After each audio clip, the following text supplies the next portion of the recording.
ನಾಳೆ ಸಿಹಿ ಸುದ್ದಿ ಕೊಡ್ತಾರಂತೆ ರಮೇಶ್. ಹಾಗಾದ್ರೆ ಆ ಸಿಹಿ ಸುದ್ದಿ ಕೊಡೋದಾಗಿ ಏನ್ ಸರ್ಕಸ್ ಮಾಡ್ತಿದ್ದಾರೆ ನೋಡೋಣ ಬ್ರೇಕಿಂಗ್ ನ್ಯೂಸ್ ನಲ್ಲಿ.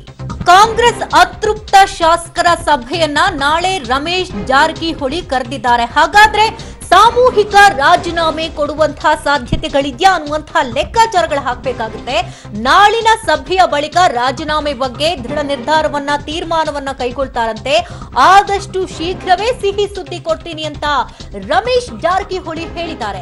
ಹಾಗಾದ್ರೆ ಅತೃಪ್ತ ಶಾಸಕರ ಸಭೆಯಲ್ಲಿ ಪಾಲ್ಗೊಳ್ಳುವವರು ಯಾರು, ಯಾರ್ಯಾರು ಪಾಲ್ಗೊಳ್ತಾರೆ, ಎಷ್ಟು ಜನ ಇದ್ದಾರೆ, ಎಷ್ಟು ಗಂಟೆಗೆ ಸಭೆ ನಡೆಯುತ್ತೆ, ಎಷ್ಟೊತ್ತು ನಡೆಯುತ್ತೆ, ಈ ಸಭೆಯ ಮಹತ್ವ ಎಷ್ಟು, ಎಲ್ಲವೂ ಕೂಡ ಈ ಸಂದರ್ಭದಲ್ಲಿ ಲೆಕ್ಕವನ್ನ ಹಾಕಬೇಕಾಗುತ್ತೆ.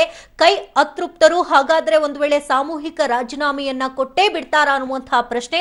ಅಣ್ತಮ್ಮಂದಿರ ಜಗಳದಲ್ಲಿ ಸಮ್ಮಿಶ್ರ ಸರ್ಕಾರದ ಬುಡಕ್ಕೆ ಇಲ್ಲಿ ಬೆಂಕಿಯನ್ನ ಇಡಲಾಗ್ತಾ ಇದೆ. ಸರ್ಕಾರ ಉಳಿಯುತ್ತಾ ಉರುಳು ಹೋಗುತ್ತಾ ಅನ್ನುವಂತಹ ಸೂಚನೆಗಳು ಈ ಸಭೆಯ ಮೂಲಕ ತಿಳಿಯುತ್ತೆ. ನಮ್ಮ ಹಿತೈಷಿಗಳು ನಮ್ಮ ಹಿಂದಿನ ಶಾಸಕರು ಅವ್ರು ಹೇಳಿ ಕೇಳ್ಬೇಕಾದ್ರೆ ನಾವು ಒಬ್ಬ ಡಿಸಿಷನ್ ತಗೋಬೋದಲ್ಲ. ಯಾಕಂದ್ರೆ ಒಬ್ಬ ಕೊಟ್ಟು ಏನು ಅರ್ಥ ಇಲ್ಲ.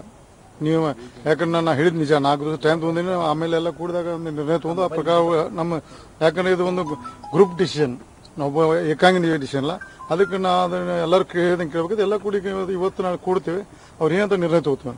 ನಾನು ಇವತ್ತು ದಯವಿಟ್ಟು ನನ್ನ ಸಹಕಾರ ಕೊಡಿ, ನೀವು ಒಳ್ಳೆ ರಿಸಲ್ಟ್ ಕೊಡ್ತೇವೆ, ನಂಗೆ ಸಹಕಾರ ಕೊಡಿ. ಕೆಲವೇ ದಿನದ ಒಳ್ಳೆ ಸಿಹಿ ಸುದ್ದಿ ಬರ್ತದೆ.